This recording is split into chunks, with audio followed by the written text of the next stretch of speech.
우리 같이 하나님의 말씀을 보도록 하겠습니다. 오늘 같이 볼 하나님의 말씀은 요나서 1장 17절부터입니다. 요나서 1장 17절부터 2장 10절까지 말씀입니다. 구약 성경 제 걸로는 1288페이지로 되어 있습니다. 1288페이지입니다.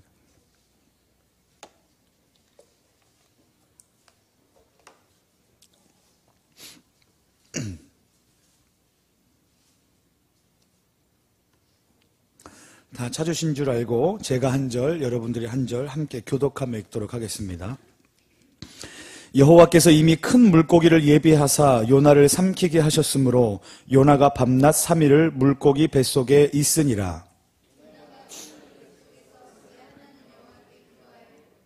이르되 내가 받는 고난으로 말미암아 여호와께 불러 아뢰었더니 주께서 내게 대답하셨고 내가 스올의 뱃속에서 부르짖었더니 주께서 내 음성을 들으셨나이다.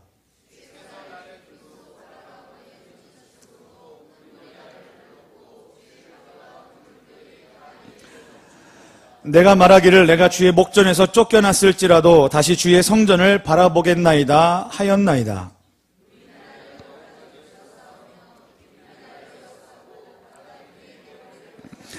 내가 산의 뿌리까지 내려가 싸우며 땅이 그 빗장으로 나를 오래도록 막아 싸우나 나의 하나님 여호와여 주께서 내 생명을 구덩이에서 건지셨나이다.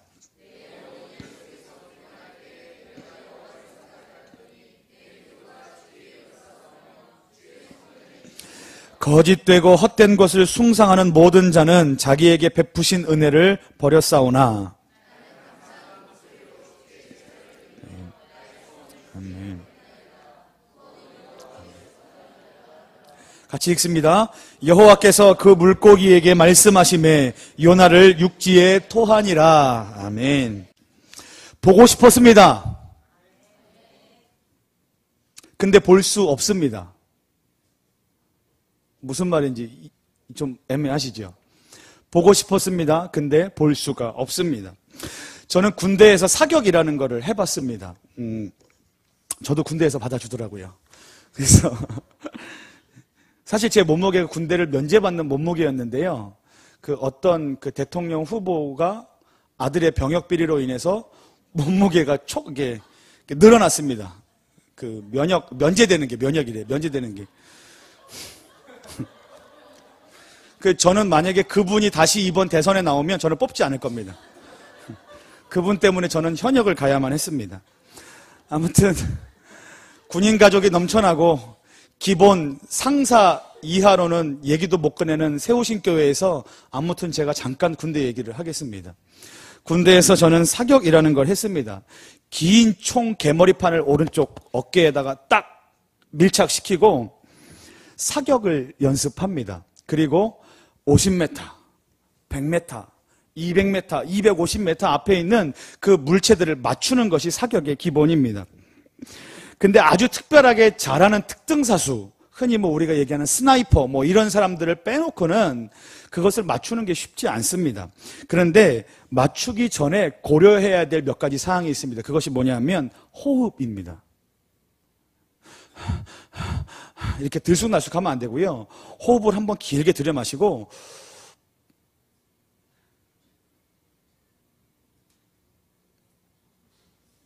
이러는 거죠. 그래서 호흡을 조절을 잘 해야 됩니다. 그리고 바람도 고려를 잘 해야 됩니다. 그리고 눈도 하나 질끈 감아야 되고요. 그리고 손가락의 힘도 팡 쏘는 게 아니라 딱 이렇게 쏴야 됩니다. 그러니까 그 모든 것이 다 잘 맞물려졌을 때에 우리는 사격을 잘할 수 있다고 얘기를 합니다.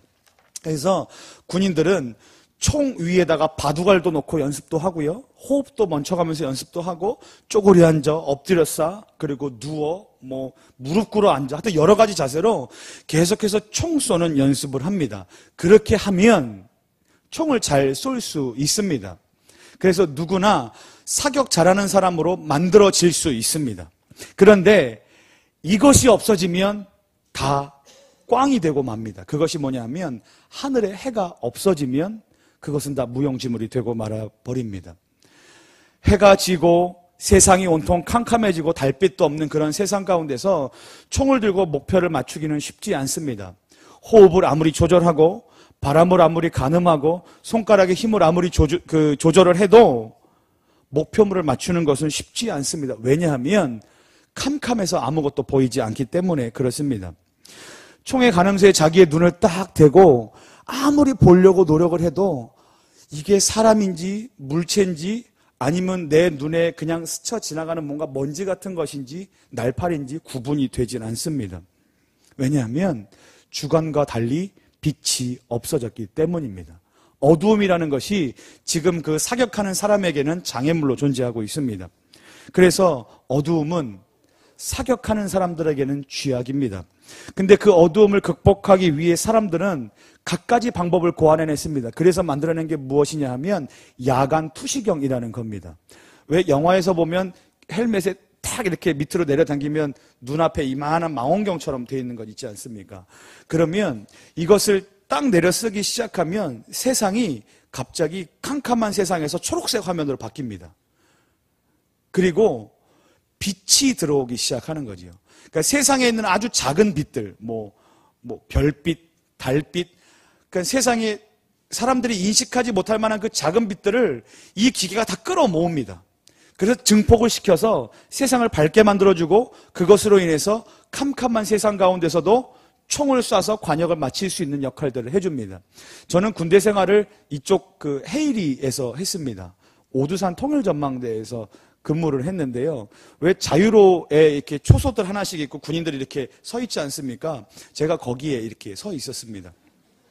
제 원래 소망이 뭐였냐면 내가 군대를 제대하면, 그쵸. 그땐 제가 용인 살았거든요. 제가 절대 군대 옆으로 교회 사역을 올지는 꿈에도 생각을 못했습니다.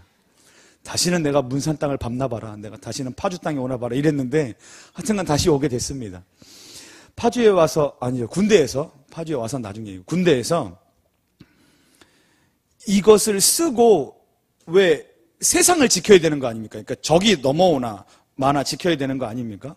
북한군이 넘어오나 누군가 우리를 이렇게 넘어오지 않나 이렇게 봐야 되는데 이게 사병들은 조금 게으른 마음이 생기기 시작합니다. 그래서 혹시나 우리 뒤에 감시하러 오는 간부들이 오지 않나. 그래서 이걸 보고 앞을 봐야 되는데 뒤를 보고 있는 겁니다. 그래서 그 2명이 나가는데 자기가 쫄병이면 그 사람 무조건 뒤돌아 있습니다. 그래서 강을 바라보고 있어야 되는데 북한 쪽을 바라봐야 되는데 뒤를 돌아보고 간부가 오나 안 오나 이렇게 살피는 거죠. 잘못 놓치고 간부가 딱 와버리면 혼나는 겁니다. 저희는 장교 출신과 간부 출신이 참 많아서 이런 말씀드리긴 그렇지만 사병들의 마음은 늘 그렇습니다. 혼나는 게 싫기 때문에 그렇죠. 근데 아무튼 이것을 쓰기만 하면 세상이 환해 보입니다. 그래서 저는 이걸 갖고 자유로를 많이 봤습니다. 자유로에 누가 지나가나. 그때 당시 제 꿈이 뭐였냐면 내가 군대만 제대하면 내가 이곳을 나가기만 하면 차를 한 대 끌고 자유로를 100km 넘게 달리면서 문을 다 열어놓고 큰 음악을 틀어놓고 이렇게 외치길 원했습니다. 야, 나 민간인이다! 이렇게 외치길 원했죠. 근데 그걸 제가 했습니다. 제대하고 한번 했어요. 얘들아! 이렇게 근무 시간이 있잖아요. 제가 알고 있는 근무 시간, 거기 애들이 있는 근무 시간. 나는 민간인이다! 막 소리를 질렀죠. 근데 그때 당시에 그렇게 소원이었던 걸 제대하고 했는데 아무런 마음에 기쁨이 없는 겁니다. 그러니까 사실 그 갇혀있는 곳에서만 기쁨이었지 나와서는 그게 별반 다르지 않더라고요. 근데 그때 소망 때문이었는지 모르겠지만 저는 답답한 일이 생기면 자유로를 달립니다. 밤 12시에 차를 자유로에 얹혀놓고 그리고 60km로 달립니다. 그리고 4차선으로 가는 거죠. 그러니까 남들이 빵빵거리지도 않아요. 제가 싫으면 피해가기 때문에 4차선으로 그리고 60km로 천천히 달립니다. 그리고 찬양하고 기도하고 임진각을 찍고 집에 오면 그때서야 잠이 듭니다. 이게 제가 혼자 뭔가 고민하고 생각하고 기도하고 싶을 때 하는 방법입니다. 제게 문산과 자유로는 정말 뜻깊은 장소입니다. 아무튼 군대에서 저는 캄캄한 세상에서 야간 투시경을 갖고 세상 보는 것에 대해서 발견했습니다. 자, 우리 지난주 말씀을 좀 잠깐 생각해 보도록 하겠습니다. 요나는 하나님의 말씀에 불순종했습니다. 그리고 요나는 하나님께서 명령하신 니느웨로 가지 않고 오히려 길을 돌려 다시스로 향했습니다. 다시스로 향하던 그 배 안에서 그는 풍랑을 만났고, 요나는 자신이 하나님의 낯을 피했기 때문에 내가 이 풍랑을 만났다라는 것에 대해서 깨닫고 회개하기 시작했습니다. 그리고 스스로 사람들에 의해서 바다에 던져졌습니다. 이것이 지난주까지 우리가 나눴던 말씀입니다. 바다에 던져졌습니다. 오늘은 요나서 강의 두 번째 시간입니다. 물에 던져진 요나가 어땠을까요? 라는 것에 대해서는 생각지 않아도, 우리는 상상하지 않아도 금방 알 수 있습니다. 물에 던져진 요나는 물에 빠짐과 동시에 숨 막히는 것을 아마 경험하게 됐을 것입니다. 풍랑은 그를 뒤흔들었을 것이고 강한 충격으로 그의 귀를 막 때렸을 겁니다. 그로 인해서 그는 고통 속에 몸부림치다가 결국 정신을 잃어버렸습니다. 얼마나 시간이 지났는지 우리는 알 수 없지만 어쨌든 한참을 지난 후에야 요나는 깨어나게 되었습니다. 근데 요나의 눈에는 아무것도 보이지 않습니다. 앞이 캄캄합니다. 그리고 아무리 눈을 깜빡거려 보고 아무리 눈을 비벼봐도 그의 눈에 보이는 것은 여전히 아무것도 없습니다.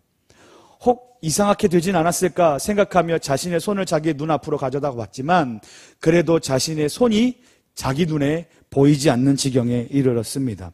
그만큼이나 세상은 온통 캄캄해졌습니다. 내가 죽었나? 내가 살아있는 것이 맞는 것인가에 대해서 의문을 품기 시작했습니다. 그런데 어디선가 썩은 냄새가 나기 시작합니다. 그리고 비린내가 자기 코끝을 찌르기 시작합니다. 그리고 그 냄새로 인하여 힘듦을 경험하게 됩니다.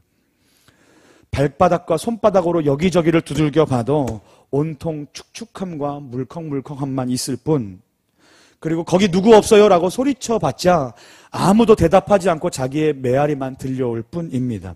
지금 요나는 어디에 있을까요? 성경을 보겠습니다.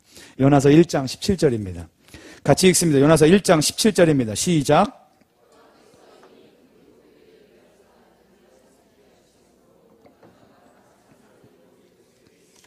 그렇습니다. 요나는 지금 죽지 않았습니다. 그리고 요나는 지금 물고기 뱃속에 있습니다. 하나님께서 이미 큰 물고기를 예비하사 요나가 뛰어드는 것, 그리고 요나가 거기에 들어갈 것까지도 이미 예견하시고 하나님께서는 큰 물고기를 예비하사 지금 그를 삼키게 한 것입니다. 요나는 물에 빠졌음에도 불구하고 죽지 않았습니다. 물고기 뱃속에 있으면서도 저는 이 부분이 참 신기한데 소화되지 않았습니다. 안 신기하세요? 저는 참 신기한데. 먹으면 소화를 시켜야 되잖아요. 소화가 안 되면 소화제라도 먹어야 되잖아요. 근데 지금 고래인지는 잘 모르겠어요. 하여튼 큰 물고기 뱃속에 지금 요나가 들어갔는데 소화되어 죽지 않았어요. 3일 동안 있음에도 불구하고 죽지 않았습니다. 이것은 요나에게 있어서는 정말로 천만다행입니다. 한바탕면 물속에 빠져서 익사할 수도 있었고 물고기의 밥이 되어서 그 안에 소화돼서 응가로 나갈 수도 있었을 문제입니다. 그런데 요나는 죽지 않았습니다. 이 상황을 보고 사람들은 뭐라고 얘기하겠습니까? 최고다. 너 정말 진짜 죽을 뻔했다. 하나님이 살리셨다. 이렇게 얘기할 수 있지 않겠습니까? 그런데 요나의 상황은 지금 그것을 마냥 좋다고 할 수 없는 상황입니다. 그의 심정이 지금 어떠냐 하면 하나님 앞에서 자기 자신이 지은 그 잘못된 것들 있지 않습니까? 물에 빠지기 전에 자기가 느꼈던 그 잘못함, 그리고 지금 자기는 사역에 대한 실패한 것들을 경험한 겁니다.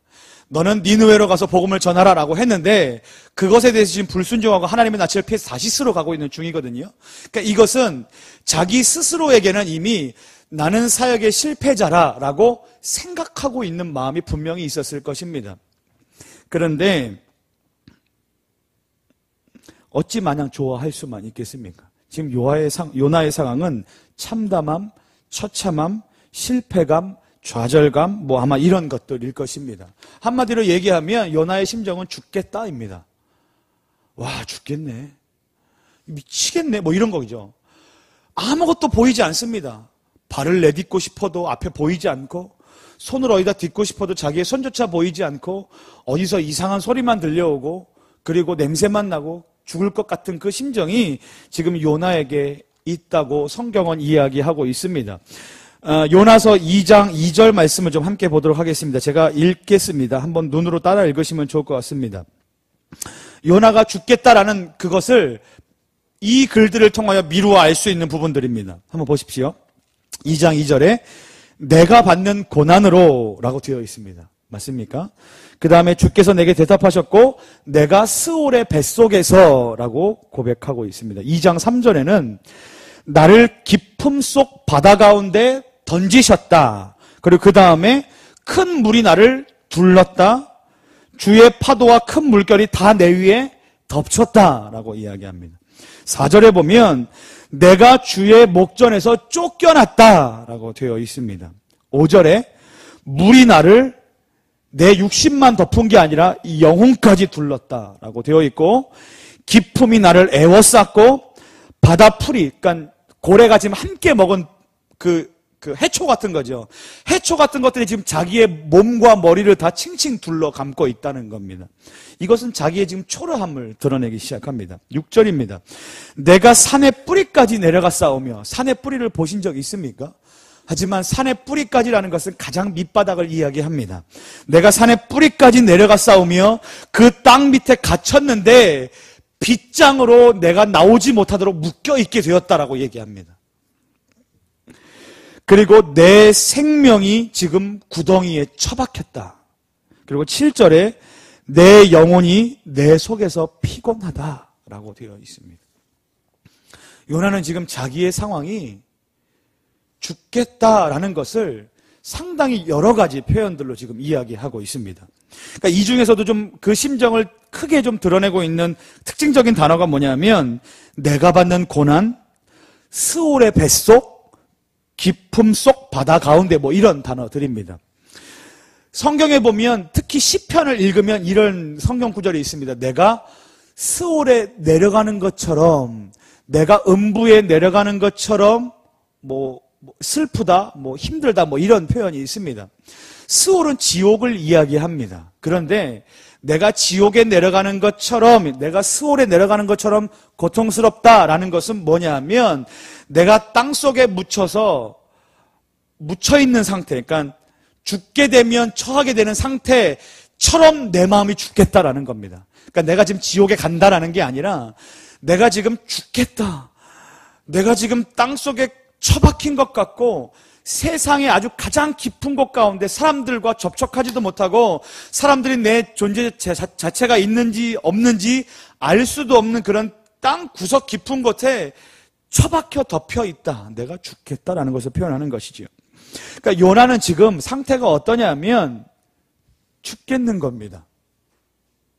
혹시 성도 여러분 가운데 죽겠다라는 심정을 지금 갖고 계신 분이 계십니까? 제가 늘 이야기하는 것이 있습니다. 지난주에도 말씀을 드렸습니다.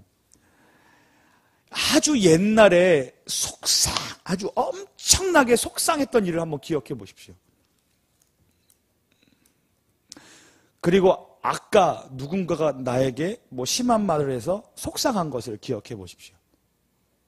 언제가 제일 속상하십니까? 아까가 제일 속상합니다.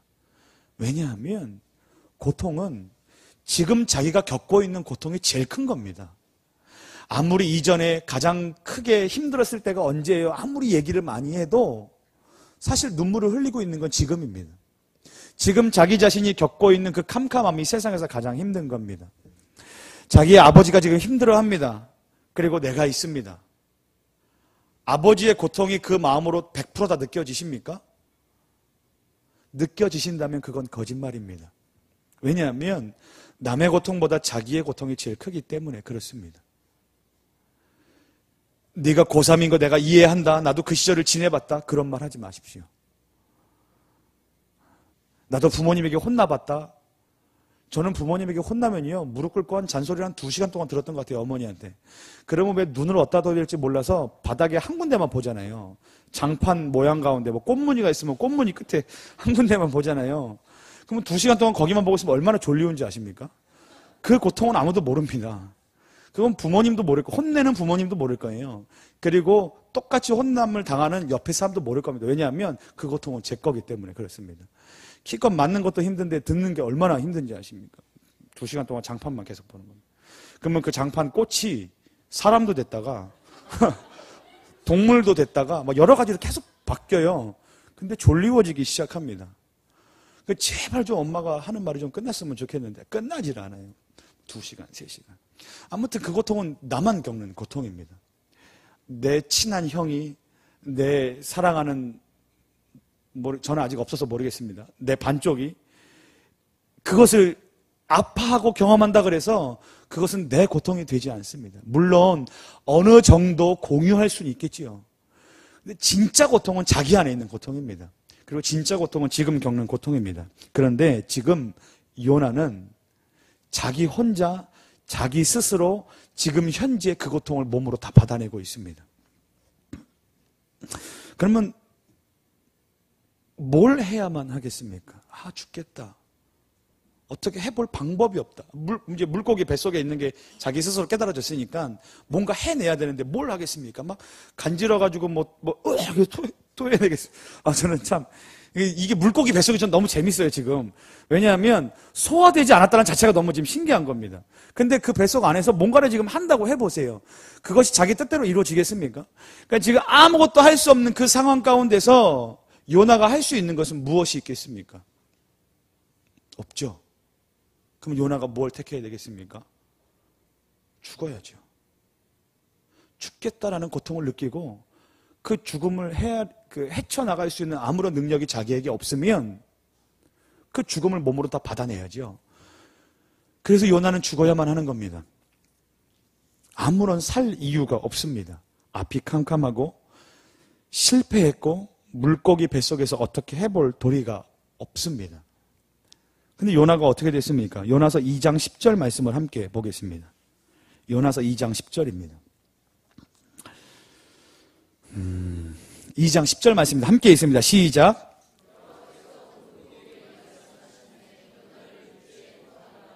요나는 바다에 빠져서도 죽지 않았고 물고기 배에 갇혀서도 소화되지 않았고 영원히 그곳에 갇혀있지 않고 지금 육지에 토해졌습니다. 요나서 1장 지난주에 나눈 말씀에 보면 요나는 하나님의 사명을 거역했습니다. 그리고 요나서 3장에 보면 그 다음 주부터 나눌 말씀인데요.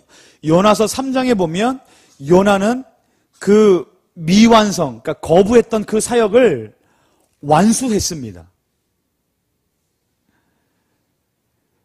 더 쉽게 얘기하면 인생의 실패자였던 사람이 지금 그 인생의 미션을 성공해서 성공자가 되었습니다. 인생을 내가 실패했다, 내가 헛살았다, 하나님 앞에서 내가 죄인이다, 죽어야지, 캄캄하다, 이런 생각하는 사람이 역전이 돼서 지금 어떻게 됐냐 하면 그 사역을 완성하는 사역자로 다시 일어서게 된 겁니다. 그러면 이제 요나가 이렇게 이제 우리한테 질문을 해옵니다. 권사님, 집사님, 제가 지금 죽겠어요. 어떻게 하면 좋을까요? 그러면 이제 아까 제가 얘기했던 그 답, 죽어야지. 이 답을 우리가 할 수 있겠습니까? 할 수 없는 겁니다. 너 죽고 싶어? 너 힘들어? 그러면 죽어. 라고 하면 안 됩니다. 왜냐하면 하나님은 그 사람이 죽기를 바라서 물속에 빠뜨린 것이 아니기 때문에 그렇습니다. 하나님은 물속에 빠뜨렸던 건 그 사람이 그곳에 빠짐으로 인해서 다시 아까 우리 뭐라 하죠? 회복되는 거죠. 회복. 그러니까 부활이 뭔지 아십니까? 리커버리 되는 겁니다. 회복되는 겁니다. 우리 컴퓨터 왜 그 노트북 사면 거기에 리커버리 CD라고 줍니다. 노트북을 처음 상태로 회복시키는 거죠. 컴퓨터 고장났어요. CD 넣으세요. 돌리십시오. 그럼 회복될 것입니다. 회복됩니다. 그러니까 우리가 하나님 앞에서 온전하지 못한 상태의 이 사람이 하나님 앞에서 온전한 상태로 하나님께서 회복시키기 위하여서 물속에 담근 겁니다. 그리고 꺼내신 겁니다. 그래서 성공자로 회복시키셨습니다. 우리에게 반드시 그 일이 일어날 줄 믿습니다. 우리는 실패자가 아닙니다. 우리는 반드시 하나님 안에서 반드시 그 사명을 이룰 사람들입니다. 아멘. 근데 무엇이 아까 그 캄캄했던 것을 환하게 바꿨습니까? 아무것도 보이지 않은 그 상태, 그러니까 발도 손도 볼 수 없고 내디딜 수 없고 뭔가를 해봐서 자기 스스로 고래에게 어떻게 해서 내가 토해져야지라고 할 수 있는 방법들조차 자기에게 없는 그 상황 속에서 어떻게 그것이 역전되어 세상에 빛을 보게 되었습니까? 그것이 무엇입니까? 라고 물어보면 그것은 믿음 때문입니다. 히브리서 11장 1절 말씀을 함께 찾아보겠습니다. 신약성경 히브리서 11장 1절 말씀입니다.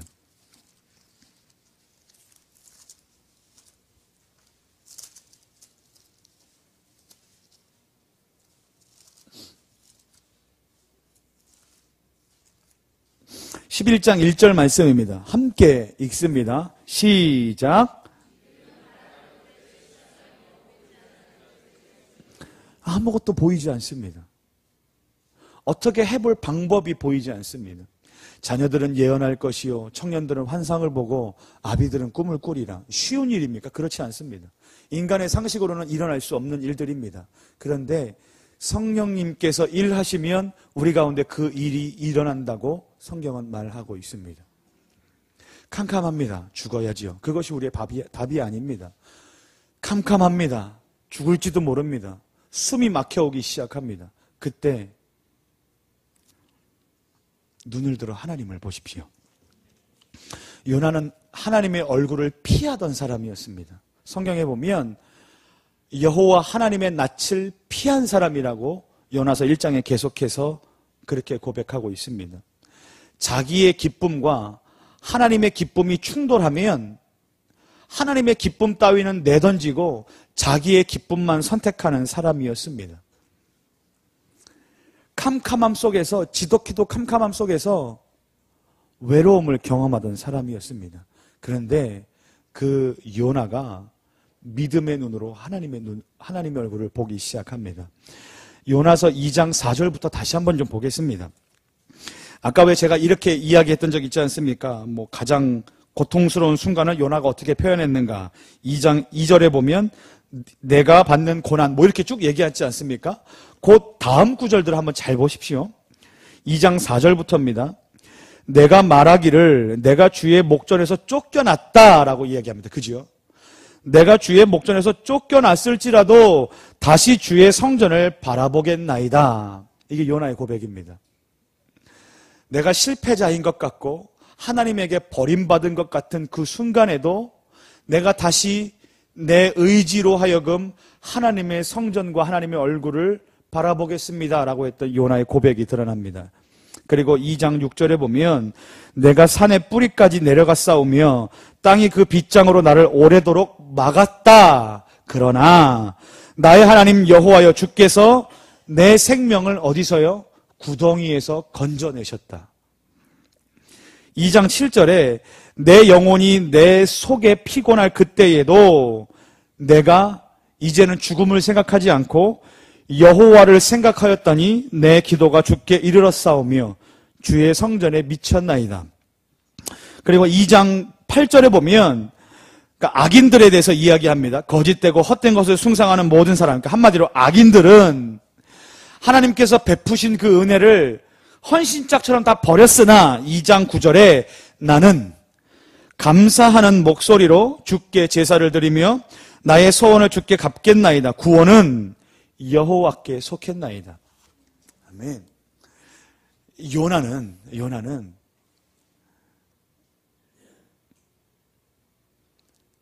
캄캄함 속에 있습니다.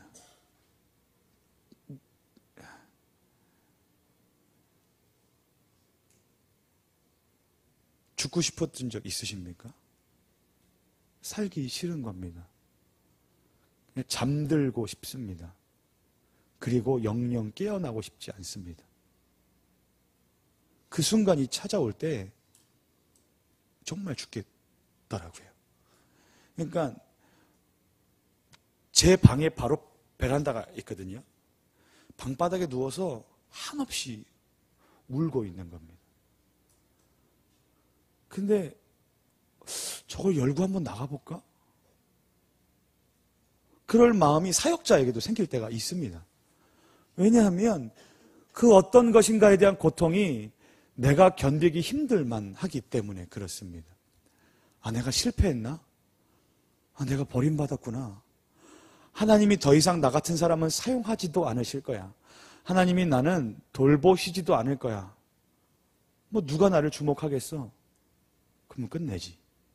그리고 끝내버리고 싶은 마음이 우리들 마음 가운데 계속 생기기 시작합니다. 근데 하나님이 그때에도 우리를 주목하고 계십니다. 그 캄캄함 속에서 믿음의 눈을 들고 지금 당장은 해결의 방법이 보이지 않을지라도 하나님을 향한 그 신락 같은 희망을 붙들고 계속 있는 겁니다. 그러면 언젠간 하나님 앞에 섰을 때에 그 우리가 붙잡고 갔던 그 하나님에 대한 그 모든 온 실체를 우리가 다 볼 수 있는 거죠. 하나님께서 신실하게 우리를 향해서 손을 벌리고 계셨고 늘 손을 내밀고 계셨으며 우리를 끌어안고 계셨다. 물속에 빠져도 내가 너를 죽지 않게 했고 물고기가 너를 삼켜도 내가 그 안에서 죽지 않게 했으며 다시 네가 실패자로 서 있지 않게 하기 위해 내가 너에게 사명을 다시 맡기고 다시 할 일을 허락하노라. 성도들이 낙심 가운데 빠지는 것보다 목회자가 낙심 가운데 빠지는 일이 더 많습니다. 자유로를 왜 달렸냐고 한번 물어보십시오. 저는 예배 끝나고 자유로를 많이 달립니다. 특히 목요 찬양 예배, 제가 인도했던 목요 찬양 예배, 뭐 금요기도회, 수련회, 뭐 이런 큰 집회들이 끝나면 저녁 때 집에 가는 교회에서 집까지 몇 분 될까요? 차로 10분? 그 10분이 견디기 힘든 겁니다. 그리고 나가버리는 겁니다. 뭔가 다 쏟아놨다고 생각하는데 하나님과의 끈에 대해서 사람들에게 그렇게 설교를 하고 그렇게 많은 이야기를 했는데 내 마음속에 있는 이 공허함은 어떻게 하는 겁니까? 라는 것 때문에 힘들어하기 시작하는 거죠. 사람들은 이거를 아드레날린 증후군이라고 얘기합니다. 뭔가 폭발적으로 아드레날린이 쏟아져 나왔기 때문에 갑자기 시작된 그 정적이 그 분출되고 있는 아드레날린을 감당하지 못해서 생기는 그 우울증이라고 이야기합니다. 뭐 그것도 맞을 수 있습니다. 하지만 우리 안에 자기 자신도 모르는 그 우울감과 패배감과 하나님께서 나를 버리신 것은 아닌가라는 의문감이 나를 엄습할 때가 있습니다. 그리고 저처럼 자유로를 달릴 때도 있고 어떤 사람은 집에 누워서 하루 종일 울 때도 있는 것이고 어떤 사람은 계속해서 사람을 만나지 않는 순간도 있는 겁니다. 저는 그렇게 해서 사람들을 1년 반 동안 거의 만나지 않았습니다. 그리고 교회 사역을 내려놓고 대학원 입학하고 한 학기를 마치고 휴학했고 그리고 그냥 그렇게 1년 반을 지냈던 적이 있습니다. 누구에게나 찾아올 수 있는 일입니다. 그 캄캄함이 우리를 찾아올 때 우리에게 있는 답은 믿음은 바라는 것들의 실상이요 보지 못하는 것들의 증거니라. 하나님 앞에 믿음의 눈을 들고 하나님의 얼굴을 구하는 것입니다. 저는 에스라 하면 하나님의 손이 생각납니다. 근데 요나 하면 하나님의 얼굴이 생각나야만 합니다. 요나는 극도로 하나님의 얼굴을 피했던 사람입니다. 근데 지금 다시 내 얼굴을 들고 주의 성전을 바라보겠다라고 이야기합니다. 요나는 그 돌렸던 얼굴을 주의 얼굴을 바라보겠다라고 고백함으로 믿음의 눈을 들고 하나님의 얼굴을 구하기 시작합니다. 이것이 요나가 캄캄함 속에서 환한 세상으로 나와 실패의 자리에서 성공의 자리로 다시 나올 수 있는 그 원동력인 겁니다. 고로 정답은 믿음입니다. 요나는 물고기 뱃속에서 죽음 앞에서 믿음을 노래합니다. 혹시 성도 여러분 중에 우리 가족 여러분 중에 캄캄함을 경험하고 계신 분 있습니까? 하나님을 향해 믿음의 눈을 뜨십시오. 그리고 하나님을 향해 그 믿음을 고백하십시오. 그러면 우리는 요나처럼 다시 하나님의 그 사용을 받을 수 있는 사람이 될 수 있습니다. 나는 버림받다라고 했던 그 모든 생각들을 다 떨쳐버리고 하나님이 나를 여전히 신실하게 품고 계셨다. 하나님이 나를 통해 일하고 계시다라는 그 하나님의 신실하심을 경험하게 될 것입니다. 우리 말씀 한 곳만 좀 더 찾아보겠습니다. 시편 말씀입니다. 시편 73편 25절 말씀입니다.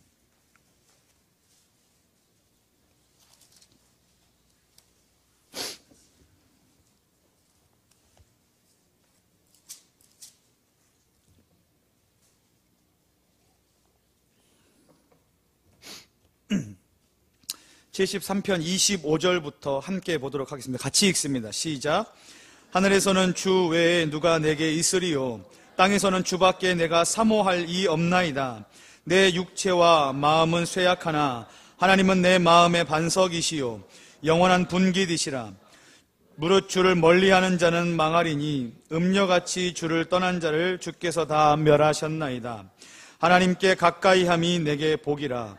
내가 주 여호와를 나의 피난처로 삼아 주의 모든 행적을 전파하리이다. 아멘. 여러분 복 받으십시오. 여러분 복 받으십시오. 새해 복 많이 받으십시오. 그 복이 무엇인지 아십니까? 마지막 절에 보면 하나님께 가까이함이 내게 복이라. 믿음의 눈을 들고 하나님의 얼굴을 바라보십시오. 하나님의 눈을 바라보면, 하나님의 얼굴을 바라보면, 하나님의 마음을 구하면 지금 당장은 무엇인가 해결되지 않는 것처럼 여겨질 때가 있습니다.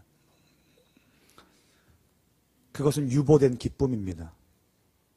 우리에게는 이미 기쁨이 주어졌습니다. 빌립보서에서 우리에게 가장 큰 기쁨은 예수 그리스도를 통한 구원이라고 이야기합니다. 그 기쁨은 우리 가운데 보장되어 있습니다.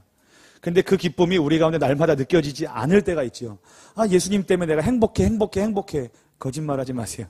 그런 마음이 우리 가운데 날마다 들면 우리는 죄인이라고 말할 수 없죠. 예수님이 날 위해 죽으셨나? 잠깐 제껴두고 내 기쁨에 대해서 이야기하기 시작하죠. 그리고 그 기쁨이 만족되지 않으면 버렸다, 유기당했다, 버림받았다. 하지만 그것은 버려지고 유기당한 것이 아니라 잠깐 유보된 것입니다. 그리고 기다리십시오. 믿음의 눈을 들고 하나님께서 우리 가운데 이미 이뤄놓으신 그 신실하신 약속을, 하나님께서 우리 가운데 계속해서 일하실 그 신실하신 하나님을 바라보며 우리 가운데 그 실패와 절망의 자리에서, 죽고 싶고 캄캄하고 어두운 그 자리에서 빛을 기대하시고 그곳에서 꿋꿋하게 살아남기를 소망합니다. 저는 중고등부 아이들을 만날 때 특히 조금 힘들어하는 친구들 있지 않습니까? 당장이라도 무슨 일을 저지를 것 같은 친구, 그런 사람들을 이렇게 말하면 이렇게 얘기합니다. 힘들지? 제발 죽지 마라. 제발 죽지 마라. 제가 죽지 말라는 건 육신의 죽음도 있고요, 영적인 죽음도 있습니다. 그러니까 포기하지 말라는 거죠. 어떻게든 좀 살아있으라는 거죠. 조금만 더 견디고 조금만 더 견뎌서 마지막에 그 기쁨이 무엇인지 우리가 눈으로 확인할 수 있을 만한 그때가 있지 않습니까? 고통이 지나간 10년 후가 될지 20년 후가 될지 아니면 천국 가서 확인하게 될지 모르지만 그 확인하게 될 그때의 그 기쁨이 얼마나 크겠습니까? 사랑하는 새우신교회 성도 여러분, 그리고 제 인생에게 이야기합니다. 조금만 더 견디십시오. 그리고 조금만 더 살아계십시오. 그리고 하나님께 조금 더 가까이 가십시오. 그게 저와 우리 가운데, 우리 모든 성도 가운데 복일 줄 믿습니다. 같이 기도하겠습니다.